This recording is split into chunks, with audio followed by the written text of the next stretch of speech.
Hey, what's up YouTube? My name is Leon. Just showing you a quick how-to video on getting your drive shaft out of your Razor XP41000. Work for a turbo and for a regular. So, just gonna skip the intros and all the bullshit because, you know, if you're like me, you like to just get straight to the point and get to working. So, first off, I removed the underskirt. Look at all that mud.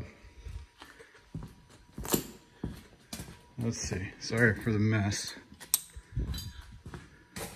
I removed the underskirt and we access the center carrier bearing right up here. There's two 15mm bolts. There's one right there, you can kind of see it. And the other one my wrench is on top of. With a ratchet wrench, you should be able to get those two bolts no problem. Up here, there's the pin. I've replaced the pin with a bolt, only because my roll pin shattered. It's actually been out a couple times.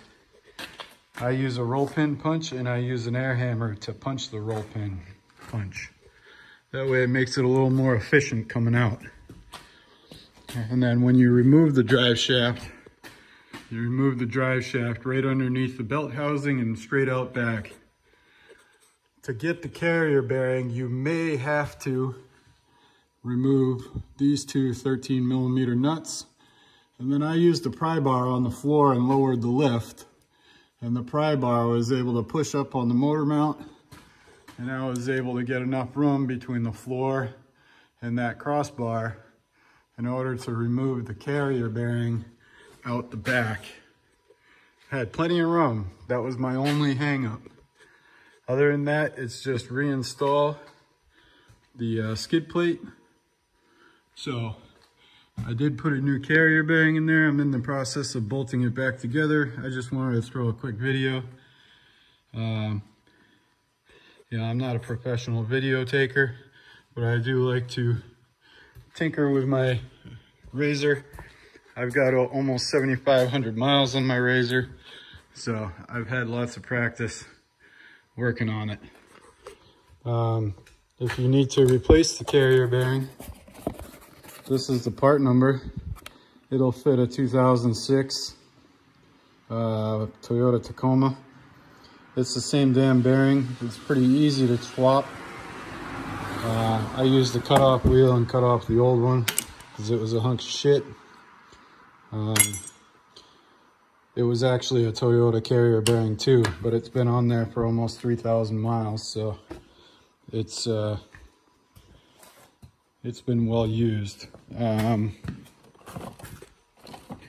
you're gonna replace the bearing, the U-joints, use SKF UJ338.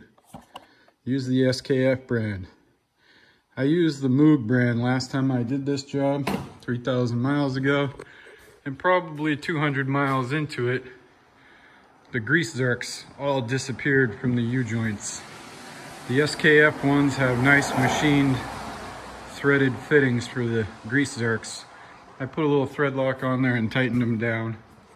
So, other than that, send me a message if you need a little help, and I'll try and see if I can help you. Now I gotta get that stupid underskirt cleaned off and put back on. Ugh, just when you thought the machine was kinda clean. Peace out.